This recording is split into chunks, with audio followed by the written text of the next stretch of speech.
Number one, here is probably my most important tip for helping your garden maintain or sustain or just live this time of year, and it has to do with watering your investment plants, your trees, your large shrubs, whether they are evergreen or flowering. So Stuart, right here, let's drop in the little segment that we just shot about watering your trees.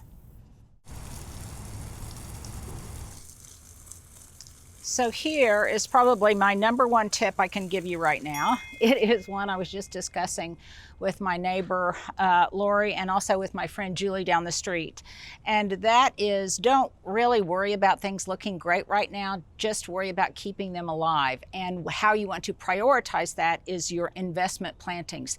So if you, in the past 2 years, have planted any trees, any large evergreens, like this is a Nelliette and also an Oakland Holly. Those are both from Southern Living.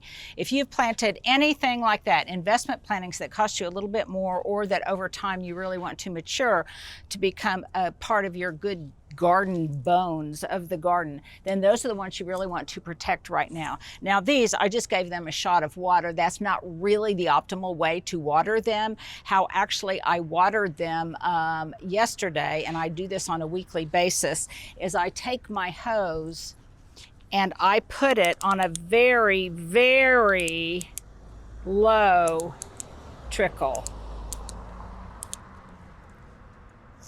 I mean, just a very, very low trickle.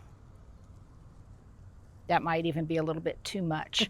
And I put this on, and I put it on overnight. And before I go to sleep, I move it around the drip line of the tree itself. What is the drip line? Well, it is just, if you take the foliage out, this is true of an evergreen or of a tree, and I just rotate it around. So first it'll be here, then it'll be here. It'll be right at the root line, or the drip line, so that it really penetrates the roots slowly and deeply. And I do that with all of my trees and shrubs that I think really aren't well established.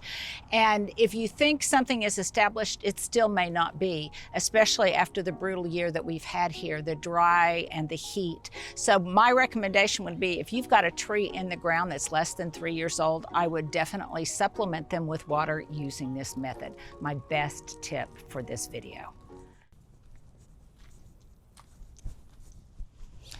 And we had to move to the back to some shade because Stuart's phone was overheating and we couldn't continue to shoot in the front. And by the way, it's just like 9:15 in the morning. It's not even very late. So there's not even a lot of respite from the heat that you can get overnight or in the cool of the morning.